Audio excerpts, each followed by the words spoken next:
I want to take yesterday's ideas, make them a little more formalized, a little at the moment. So I want to try and write this a little nicer. Let's take a look at this equation.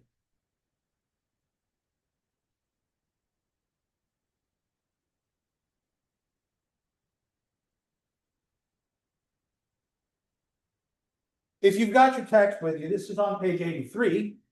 Otherwise, you should graph this. We're going to pay attention close to 1.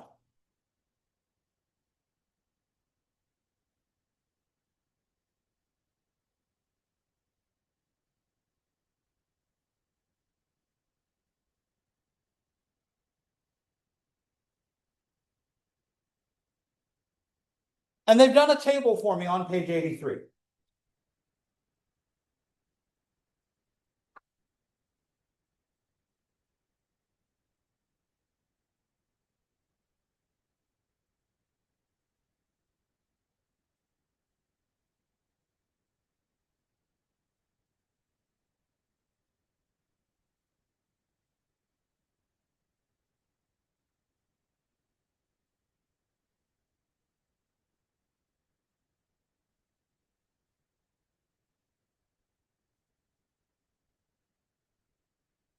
Here's my graph. It's not very helpful. I'm going to zoom in on this a bit.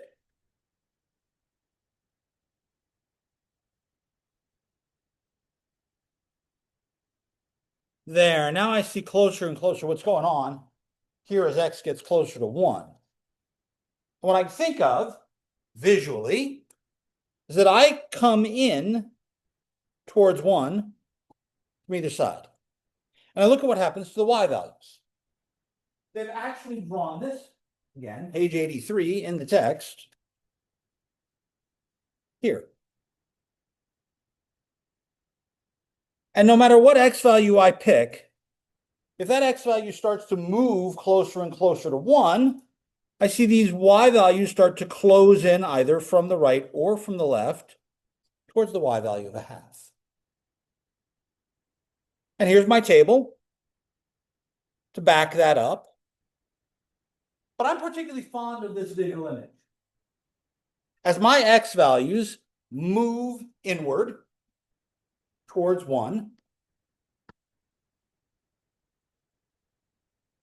my y values creep along the graph and get closer and closer to the y value of 1/2 over here on the y-axis. There.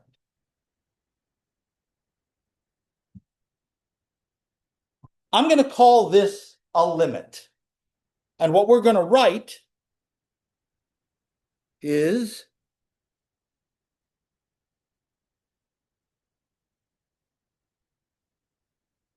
a notation like this. The limit of some function f of x, the subscript, as x goes to a, is some number L.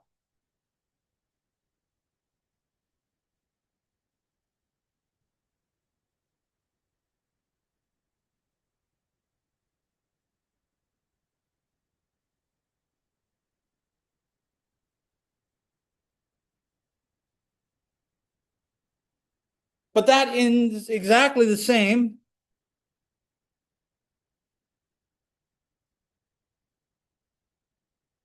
as what we wrote yesterday, like this. F of x goes to L when x goes to A. I want to think of this as arbitrary closeness. Anybody have siblings? I'm not touching you. I'm not touching you. I'm not touching you. I'm getting real freaking close, aren't I? But I'm not actually touching. That's the same game. I'm not actually going to use A itself. I'm going to get really, really close to it. I'm not touching you. I'm not touching you. How close do I get to L? Now, next week, we'll put formal measurements on these. We'll be able to say, if you're this close to A, then you're going to be this close to L. If you want to be a certain distance from L, how close to A do you have to get? We'll figure that out. That, by the way, was part of the argument that took so many years. But This is the idea here.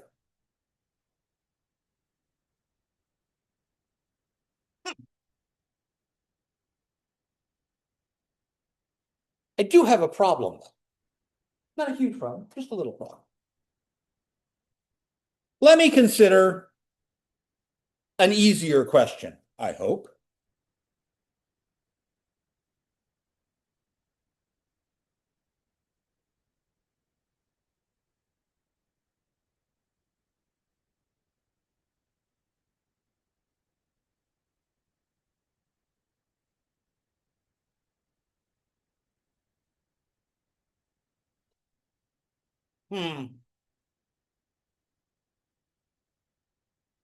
If x is getting closer and closer and closer to 1, what's happening to x plus 1? What's it getting close to? 2. Perfectly reasonable.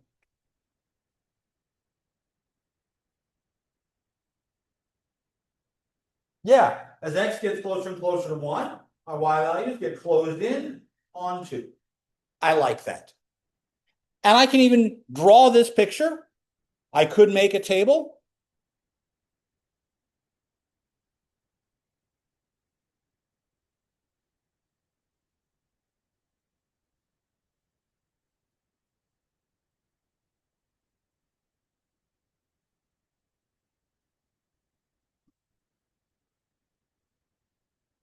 But I'm pretty sure we can say, oh, if you want to be a certain distance away as you close in to 1, you're going to ride down if you come in from the right. You're going to ride up if you come in from the left. And those y values are going to close into 2. That makes sense.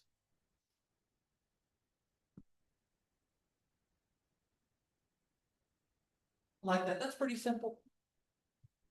Mostly intuitive still at this point.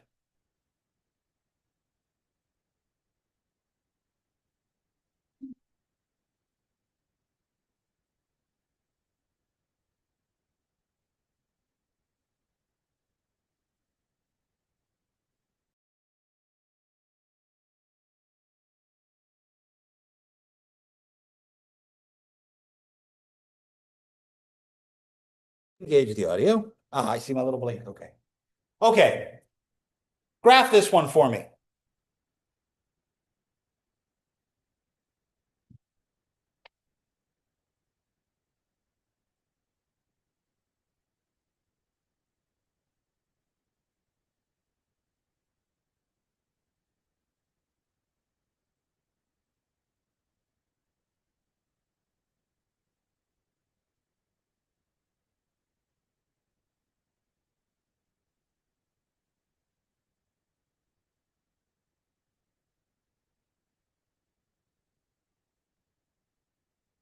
Be very careful when you graph this.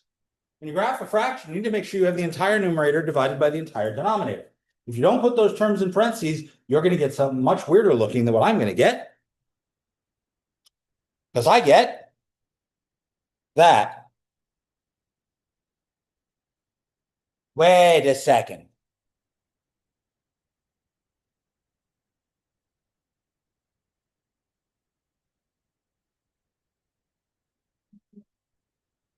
Hold that thought. Not even looking at the object, looking at the picture. I still want to know what's going on as x gets closer and closer to 1. It's the same picture. I'll get the same value, right? That is correct. As we get closer and closer to 1, our x value is getting closer and closer to 1.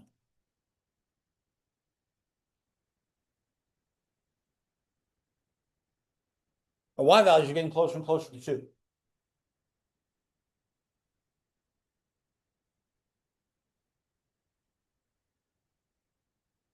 But what happens if you put 1 into that equation? You shook your head at me. Tell me what's going on. There's a hole in the graph. I can't see it in this picture. But if you zoom correctly right around 2, you can actually see there's no y value there. And if I type in 1, it tells me you're trying to do 0 over 0. I don't know what that means. Huh. So why can I have a limit if I've got a hole?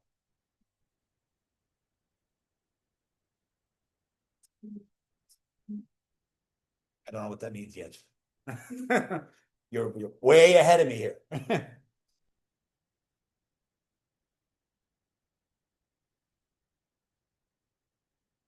I'm not touching you. I'm getting as close as you want to one. Am I ever actually using one? So I don't care that there's a hole there. As far as I'm concerned, that's the man behind the curtain. We're across the event horizon of the black hole at that point. I don't want to go there. Look in that place you are not allowed to look. It is there that you shall find me, B'nai Gesserit. There's nothing at one. There's no thing there, but I don't care because I'm only looking about what happens as I approach one. So this limit is still 2. Now, again, we'll find algebraic justifications for that, but we don't have them yet.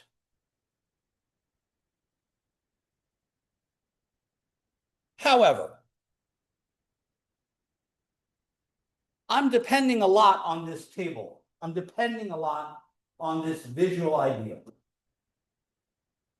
We can see on page 84 several different options of what might happen with our graph. Over there on the left, we have a nice smooth graph, nothing to worry about. And as we approach A, no matter which side we're approaching it from, we're getting closer and closer to L. Here, there's a hole in the graph. Right there. But I'm not looking there. I'm looking around it. It's still fine. There's no value at A. In this version, there is a value at A. But it's down here, not up at L. The limit is still L. So what I've got here in the rightmost picture is a piecewise defined function. It's almost the same as the middle picture. But I said, no, I want you to actually have a value at A. I just want it to be L over 2. It's fine. All 3 of these have the same limit as we approach A, because I don't look at A to do it. I look all around A.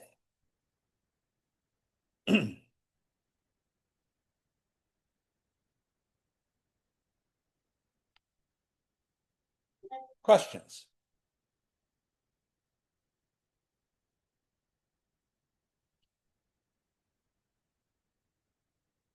Now, the more complicated our expression, the harder it is to do a limit.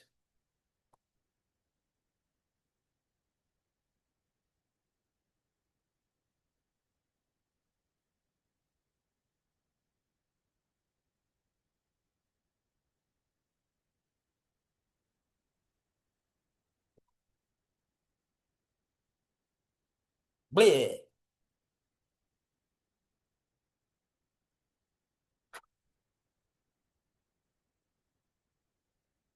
This is disgusting. Again, I'm going to cheat. This one is also on page 84. I'm not going to bother doing the actual calculation right now myself. Plug this into your calculator. We can put in smaller and smaller values of t. We'll use x on here. That's fine. What's interesting to me is that it depends on how close I want to get. Here is the table on page 84 that shows me when I'm down to 0.01, I'm getting the value 0.1666666. That's the decimal representation of the number 1/6. But what happens if I get closer? Well, let's look at the graph. Here. See, I'm coming in around 0.166. But this window goes from -5 to 5. So that's a pretty big window. Here, this window goes from -0.1 to 0.1. So I can see, yeah, that looks like it's closing in on a 1/6. But when I go to 0.000001, 1 over a million. Million's not that big a number. So I'm really looking at it. It's not a small thing. What? Same graph. What is this? What's going on here? All right, we'll zoom in one more time.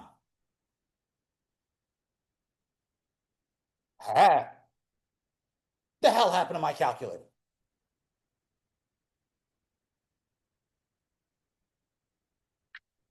This is correct. This is not a mistake. This is not a stupid thing that we made up. This is exactly what the calculator does. It's what the computer does. If I did this on my MacBook, I get the same problem. The problem is the limitation of the computer code. The computer is stupid. Ladies and gentlemen, we built them. They do exactly what we tell them to do, to the limitations of how we tell them to do it. I'm taking a really small number, 10 to the negative 6th, or 10 to the negative 7th, and I'm plugging it into that expression.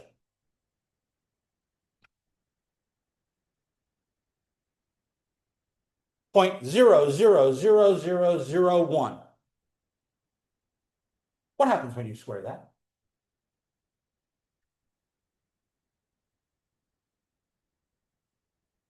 Come on, all you sciencey people, let's do exponents and scientific notation. 10 to the negative 6th squared. It gets a lot smaller. How small? 10 to the negative 12. Wait a minute. That's 0.000000000001.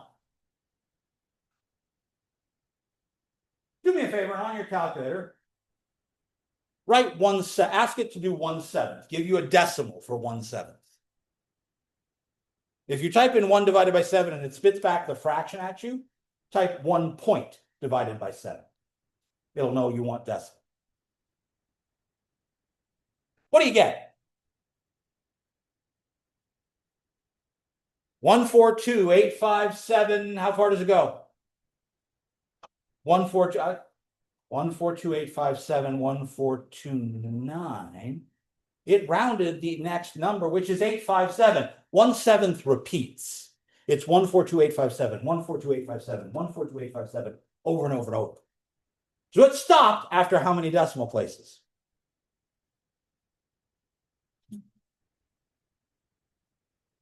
What happened to my 10 to the negative 12th?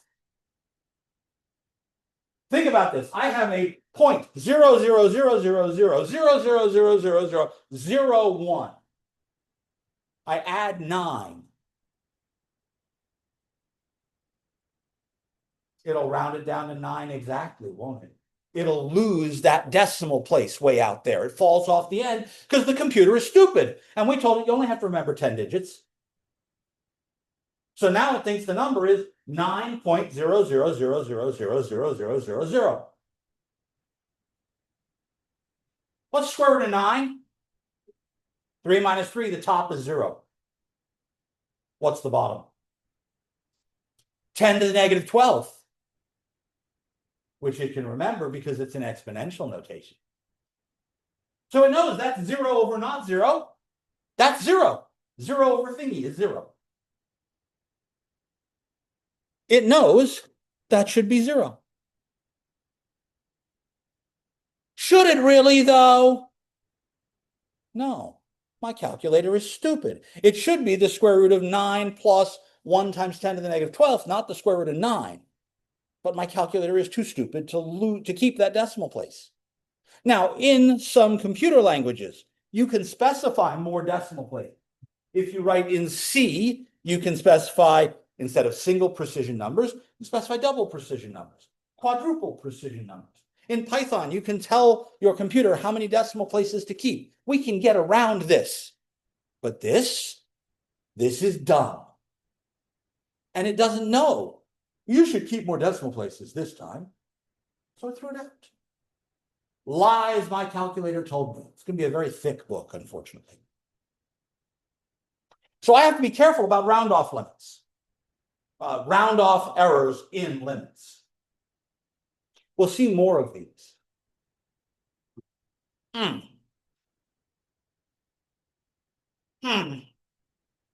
Questions? Talk to me, people.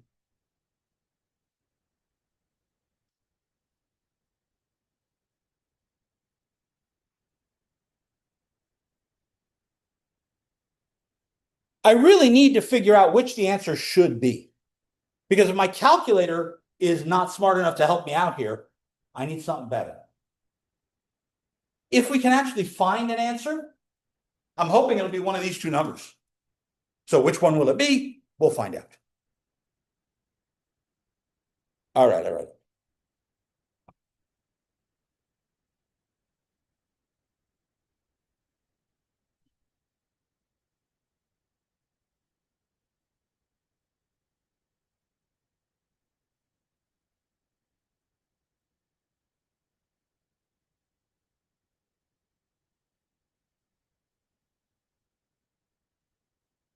Here's a trig one. The limit as theta goes to 0 of sine of theta over theta. If I actually put in theta is 0, I'm dividing by 0, my calculator goes. So I need to figure out what's happening as we get close from either side. Graph sine of x.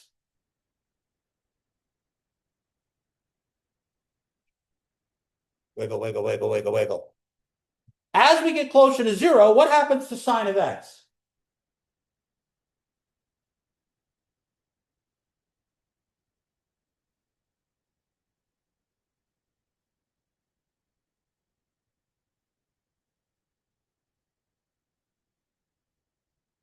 There's a break in this one, but just sine of x? Sine of x is fine. It just gets closer to 0. But that means I'm getting something close to 0 over something close to 0, right? I know I can't actually use 0 because then I'd have 0 on top and 0 on bottom, and my calculator will explode. Mentally, it'll be fine, but it'd be a good question. Yeah, let's do the graph the hard way. Yes, it is 1. Or at least it looks like it. And you can see here at the bottom, page 85, there is a hole in the picture. Sine of x over x has a hole when x is 0 and y is 1. And from that table right there, we see that's getting really damn close to 1.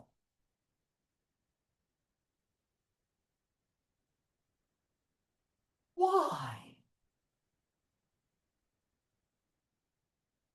I hate relying on a table to understand what's going on here. So I'd like a better reason. Why is this equal to 1?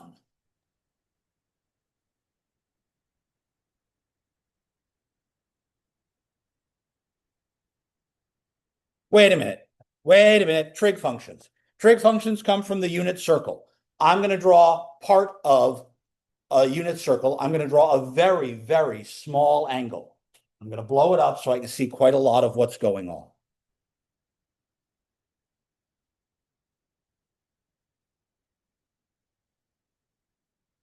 I don't know, maybe that's like an angle of 0.01 radians. Really small. Well, then my unit circle is doing this. And I'm exaggerating here.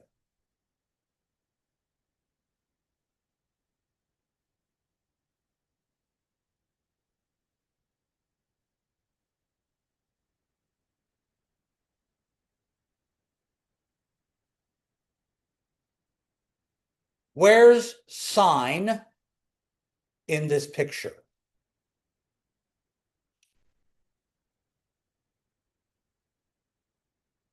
It's the y value of that point, yes?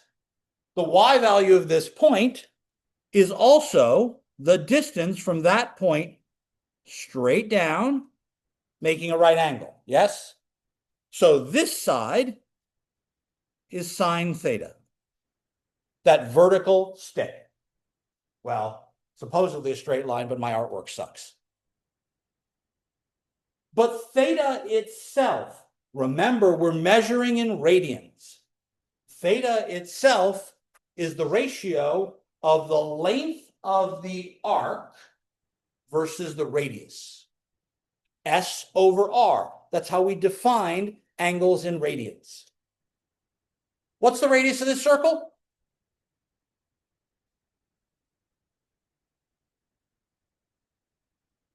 I promise that's not a question whose answer is not on the screen. Unfortunately, no, the x value is the cosine. What's the radius of this circle? 1. It's the unit circle. There it is, x squared plus y squared equals r squared. R is 1. Okay, that means the angle itself is the length of the arc divided by 1.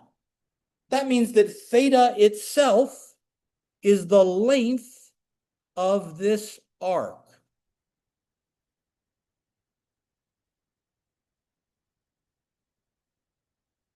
Now, I've really exaggerated the difference between the circle and the vertical line. Think about what happens as this angle gets smaller still. What's going to happen to this vertical line relative to the circle?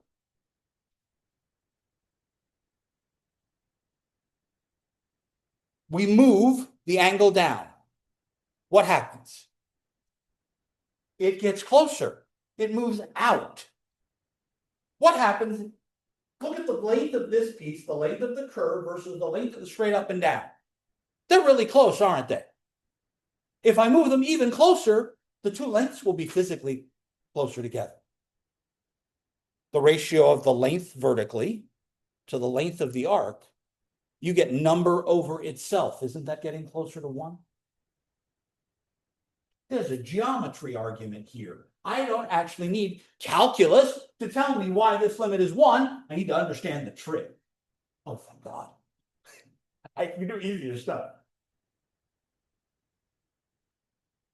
But trig functions are important functions because they vacillate like this. The fact that a small angle is almost the same as the sine of that angle is what allowed us to make spectacles. It's called first order optics. The way the light bends as it goes from air to glass and then glass to air again can be calculated using the sine of the angle. Those of you that have taken any physics class that talked about optics, this is Snell's law of refraction. Those of you that have to take a physics class, we'll get there. But what that means is that when I'm using small angles, I'm looking at something far away, the angle at which the light hits the curved surface of my eye can be adjusted by refracting it just right. How? I need a big sine table. No, I don't. I can just use the angle itself. I'm done.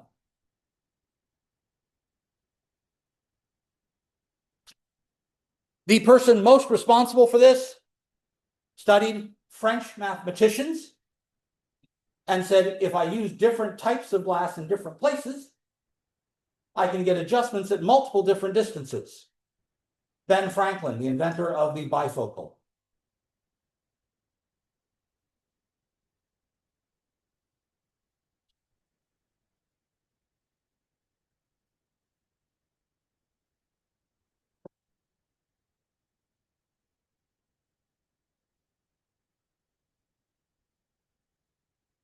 Nope. Off the bottom of the screen, that doesn't help.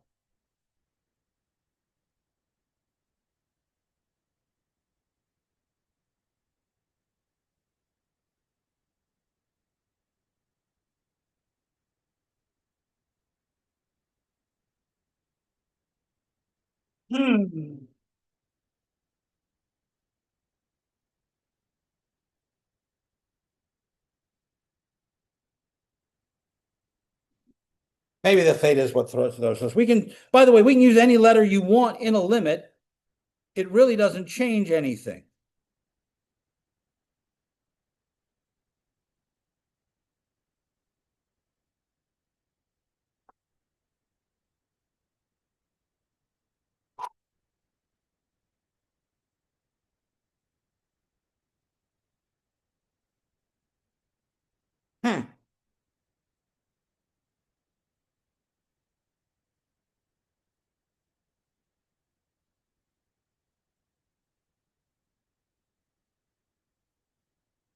I'm going to put in some small values for x. Let's make a table to start with.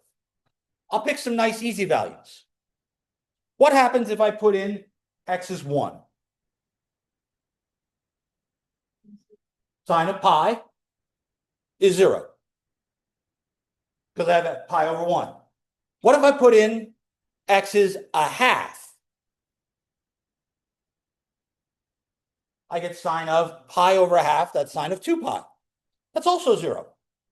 Put in a third, a fourth, a fifth. You're going to get sine of number times x. Sorry, sine of number times pi. But all of the multiples of pi are where sine is 0. This answer is 0. What if I put in 2/3? Sine of 3 pi over 2, which is -1. Put in 2/5. Sine of 5 pi over 2, which is 1. Put in 2/7, -1. 2/9, +1. What the fuck is going on?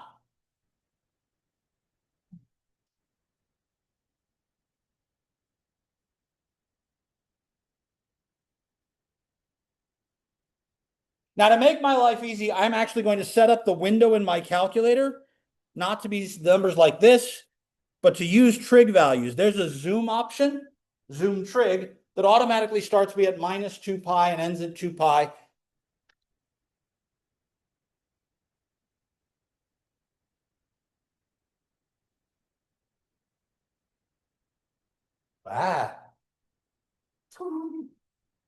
Let's look a little closer.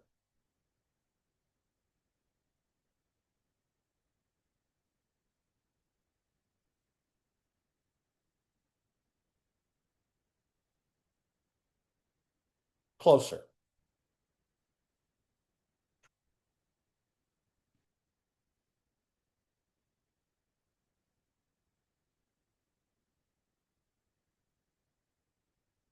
My calculator is losing its mind.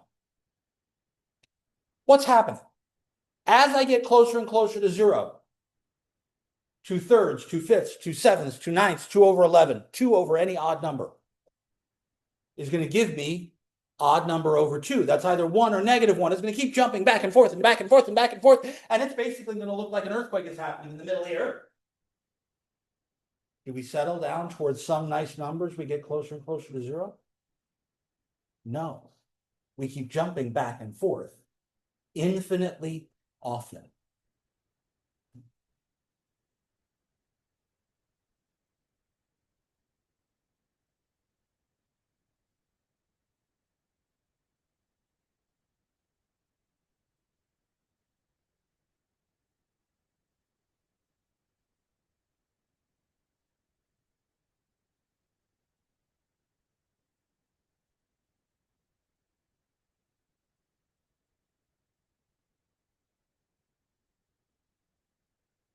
You will often see me abbreviate this. Does not exist, DNE. If I can't find a single value to settle down towards, we're not going to get an actual value.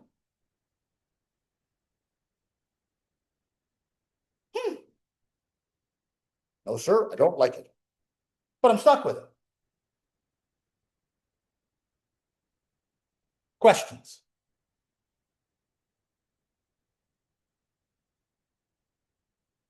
We will have multiple functions where limits don't exist. Yes, ma'am. Remember in our picture, we were seeing it come to one value.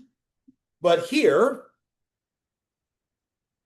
no matter how close I get to 0, I have values that are -1, values that are +1, and values that are 0. As I get closer, it kind of fills in back and forth that whole thing.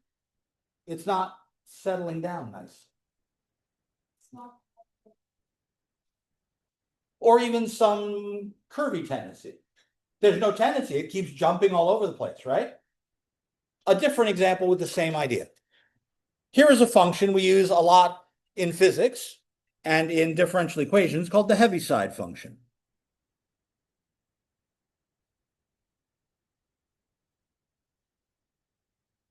This is a function that turns on.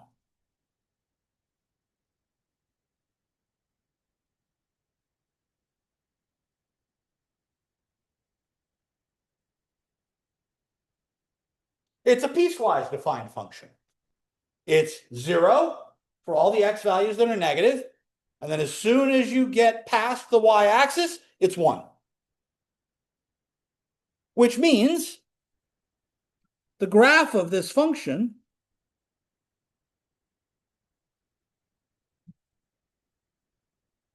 looks like this.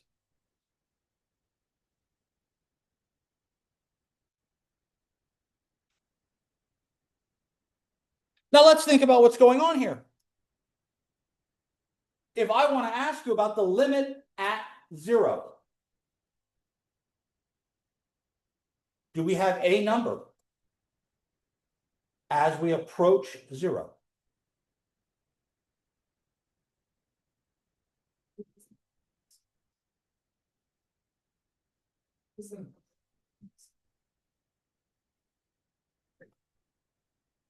If I'm coming in from the right, I'm saying, oh, my value should be 1. If I'm coming in from the left, I'm saying, oh, my value should be 0. I get to the middle, I get to 0, and I go, I don't know which one it should be. Should it be down here or up here? I can't do that. So I don't have a limit. But I said something about the way we were approaching. I described us as coming from the right or from the left. So what if we didn't have a limit from both sides, but just a limit from one side?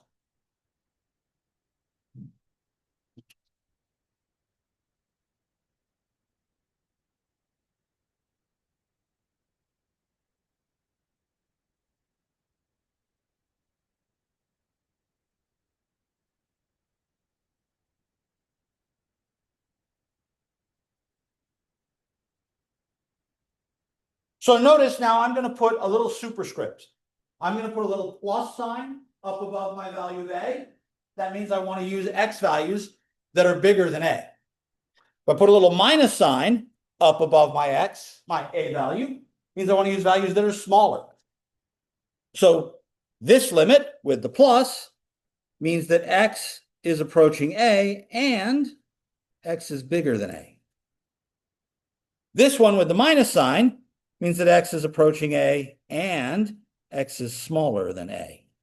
So I have an approach from the left and an approach from the right, depending on whether I have the plus or the minus.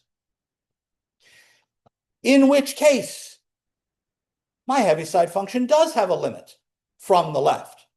It does have a limit from the right.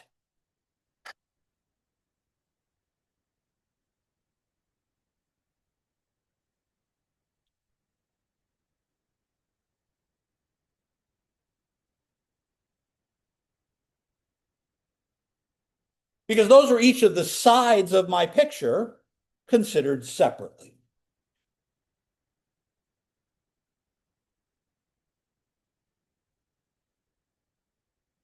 In general, I'm only going to say a limit exists if the left side and the right side give me the same number. As a matter of fact, we can show it both ways. If the left side and the right side give me the same number, then the whole limit will exist. The following theorem is in my textbook on page 86.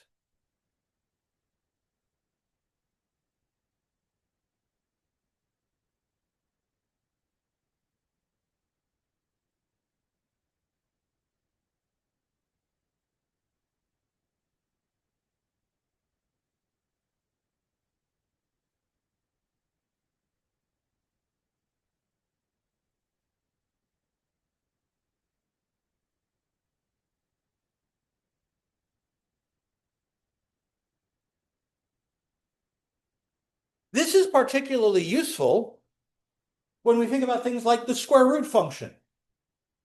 The square root only has one side to it.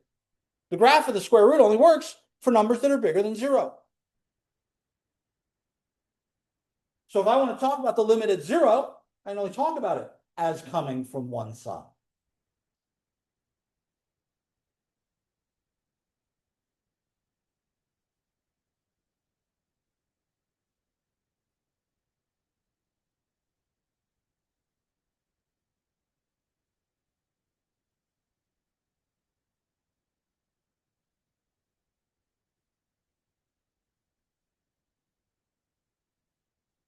I can't do the limit overall coming from both sides because there is no left side to this picture. There's only a right side.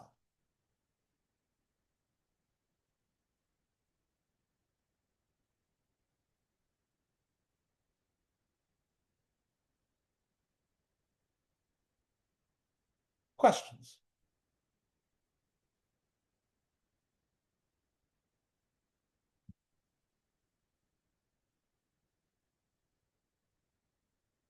Yes, ma'am.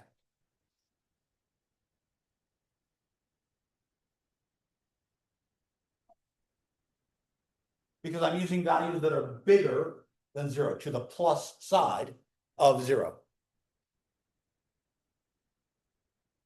Some people, some textbooks, I've seen one textbook so far that used a little r to mean I'm coming from the right side and a little L to mean I'm coming from the left side. That notation is fairly recent. Plus and the minus have been around a long time. And some books will call them a left-hand limit and a right-hand limit, respectively. That's fine. I just keep calling them one-sided.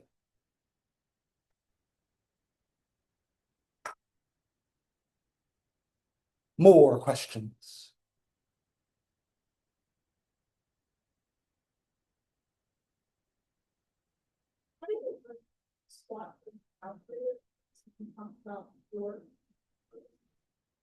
My goal is eventually to avoid the calculator altogether.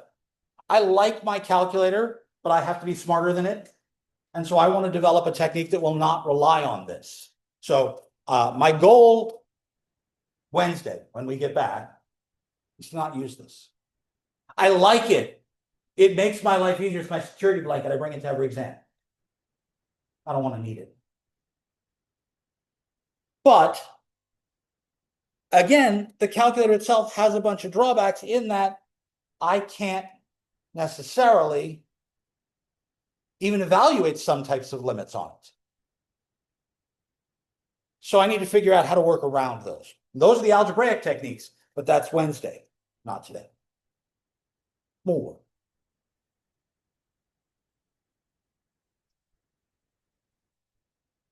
Okay.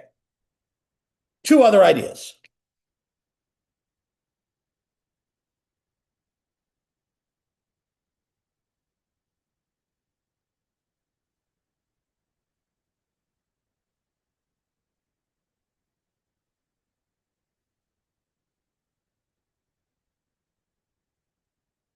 That funny little bow tie symbol, the lemniscate there, sideways H, that's infinity.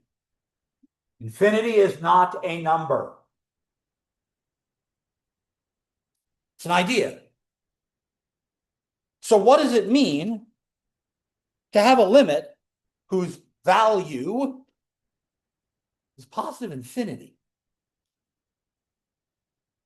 I just said it's not a number. It can't be a value. What does that mean? Aha. Asymptotes. Remember graphs with the vertical asymptotes? Okay, wait a minute. Let's consider the graph y equals 1 over x squared.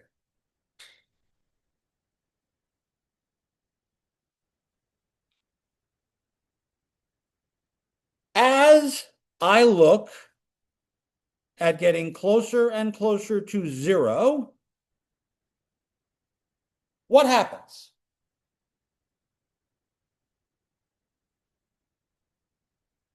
Well, because if I put in 0, I get 1 over 0 on my calculator. So there's an asymptote at 0. But what happens to the graph if I'm not at 0, but I'm really close? Pick a small number in your head. teeny tiny itty bitty number, 0.000 something. Square it. It gets smaller. Now take 1 over something small and you get something really big. So as I get closer to 0, that graph keeps going up. Same thing happens from the left side, because when you square something, whether it's negative or positive, the output is positive. Aha! We're going to keep going up no matter which side we're on. We're going to keep going up and up and up, and we're going to grow without bound. There's no value we're going to stop at. So we made up a symbol and said, now this just means you keep going. Bye. This means we're going up without bound. This one means we're going down without bound. If I consider this from each side of this vertical asymptote, I have the same thing on both sides, right? So the left limit and the right limit both agree. They're both without bound upward. If I look at the graph of 1 over x, what's that graph look like? You have a graphing device in front of you. You do not have to try and memorize this and regurgitate it whole log. Aha. 1 over something negative is negative, but 1 over something positive is positive. This graph goes like this as we get closer and closer to 0. So that limit does not exist. Wait a minute. That limit does not exist? Right. Because as we approach from the left, we get negative infinity. We're going down. As we approach from the right, we're going up. Those are not the same.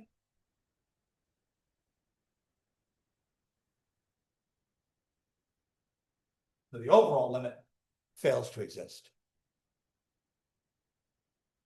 And these will happen at vertical asymptotes. I would like to find a better way of knowing whether I'm going up or going down as I get closer to a vertical asymptote. Usually that has to do with powers, even powers versus odd powers, but it also has to do with other coefficients involved. Here is where I will try and graph first, but by the time we get to chapter 4, we'll get some other techniques on how to figure out how that works. So we'll see this with vertical asymptotes. There's another kind of asymptote. There's another kind of asymptote other than that, too. Oblique asymptote. We'll cover all of those a little later.